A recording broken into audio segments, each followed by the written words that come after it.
Well guys, I am defeated. This video was supposed to be about me upgrading my truck to the factory navigation system. Well, that didn't quite go as planned. In fact, it didn't go at all.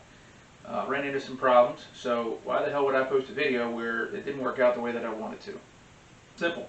There might be some of you guys out there thinking about doing the same thing. If that's the case, well, this gives you a place to start, but I'm going to warn you, if you got a Nissan Titan SV, it's probably not going to work out the way that you wanted it to. I'll put all the specifics in the video in future minutes to come, but the end result is I'm still exactly where I was before I started. And I kind of gave up on the project for a while, only because I don't have the time to put into it to engineer a solution. I may have been defeated, but I'm not going to concede defeat just yet. I'm just going to put it on the back burner until I've got more time, energy, and brain power to put into it. So you get to see it up to that point, and then after that, maybe one of you guys out there can figure out a solution. I did try to come up with a solution that involved going with a company out there on the internet that creates factory infotainment swaps, infotainment.com.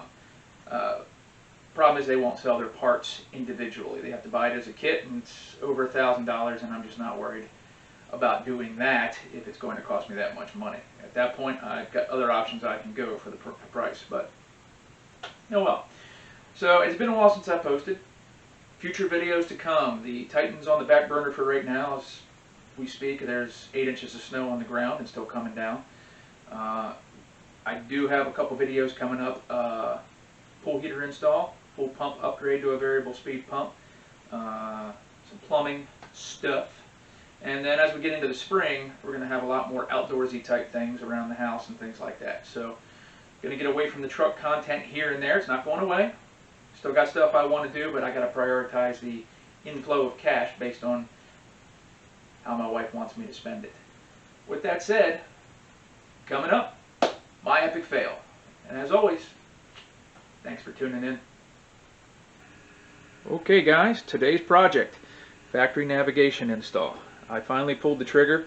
Honestly, I could not pass up this deal on the old eBay. 175 bucks cash money on the rim out the door with shipping, and here it is. So yeah, it is a factory nav unit. Again, as I said, why wouldn't you just go with that aftermarket unit? Well, like I told you before, they don't play too nicely with the factory integration of the Nissan Titan. That's pretty much where we're at these days with a lot of modern cars. You're going to lose some features, and I just didn't want to do that. So I wanted to keep the interconnectivity between the gauge pod screen and the radio and a couple of the other things. The factory integration as far as like steering wheel controls and stuff, easily probably could have bought a steering wheel interface, wired that in, would have taken me a lot longer, would have been a little bit more difficult. But it would have worked with an aftermarket radio, so I could have kept those functions and upgraded. But honestly, I'm pretty good with this. Like I said, I'm not out there thumping bass out of the trunk of my car anymore like I was 25 years ago. So now I'm good with a nice clean factory installation. Now, I say factory installation because this thing is supposed to fit. However, optimism being what it is, I am hoping for good things. But you never know what's going to happen once we take things apart and once I get a look at some of these connectors. Now, yeah, 175 bucks for this unit is a pretty good deal. Did have to buy this though, and that is the factory GPS antenna, and that bad boy was 50 bucks, which is more than I wanted to spend on it, but that's honestly the cheapest deal I could find on it. You can get them from dealerships. They're about 75 to 80 bucks. At the cheaper dealerships, about 100 bucks as it stands pretty much everywhere else. This is the cheapest used one I could find on, again, the old Bay of E. And I pulled the trigger on it just because I wanted to get this thing installed. So I guess 225, 230 bucks. Grand total for this install. And hopefully it works, because they say this thing did. But it was also pulled out of a wrecked unit. So hopefully everything's intact. We'll find out when we plug it up. Anyway, that's our project for today, guys. I'm hoping for good things. Next thing we're going to do is head out to the garage where, yes, it is cold, but I've had the heater running for a couple hours. Hopefully it's a little warmer. And we're going to go ahead and see if we can't pull the old one out, match up some connectors. I can't wait.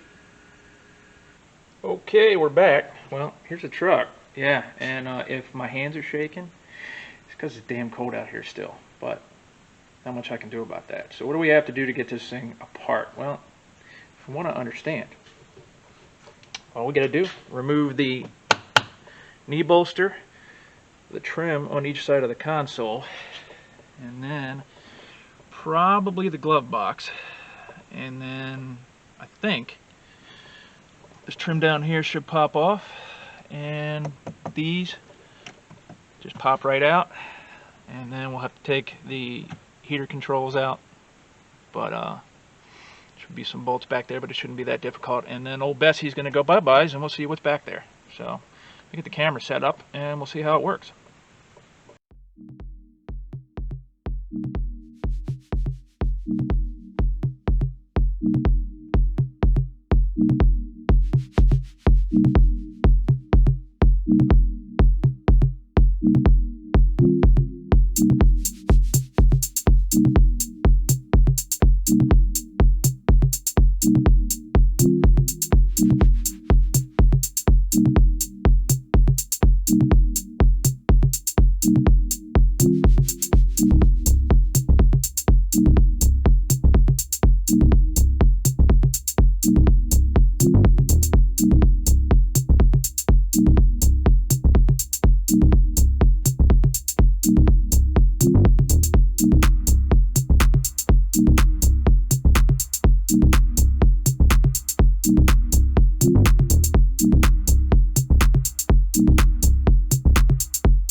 Well, guess what?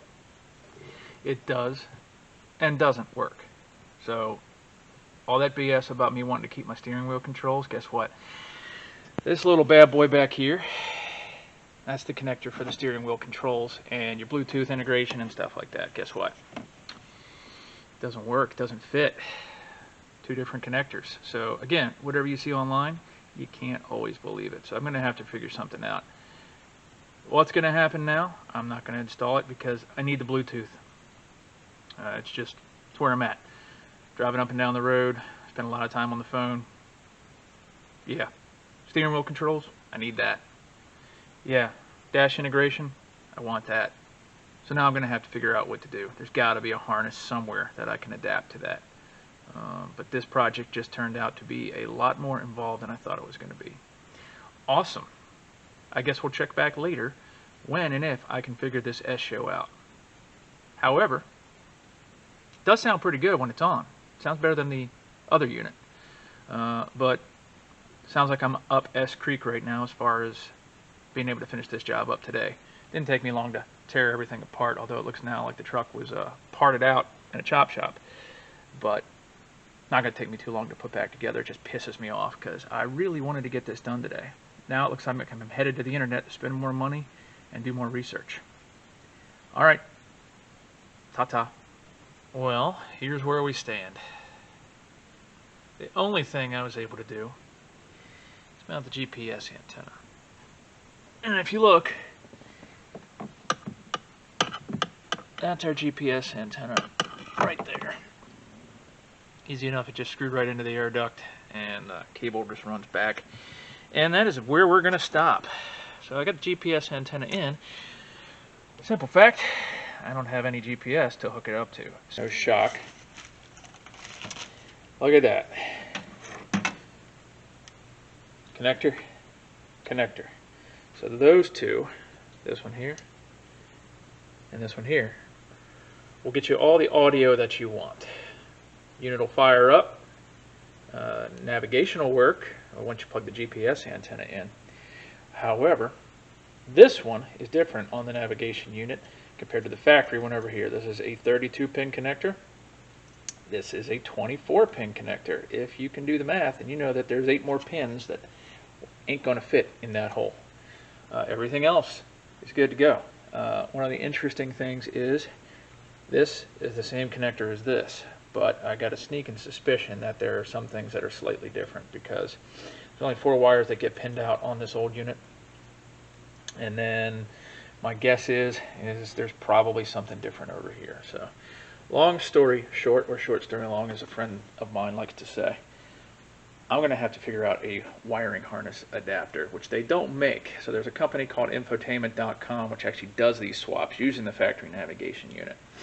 And I got an email into them, but it's a Sunday and they're not going to get back to me anytime soon.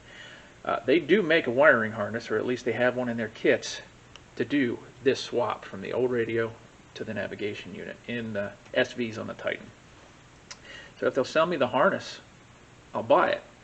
If they won't, I'm up S Creek again.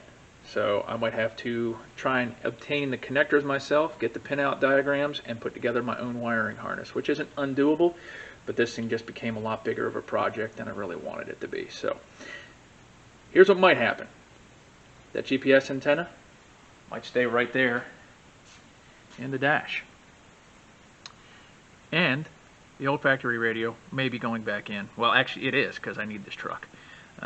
But it might be staying there. And then this cool new-ish radio may be going back on eBay. Or it might just be going in a closet for right now until I can figure something out. So this looks like it's turned out to be more of a long-term project. Oh well. For now, signing off. More to come in the future.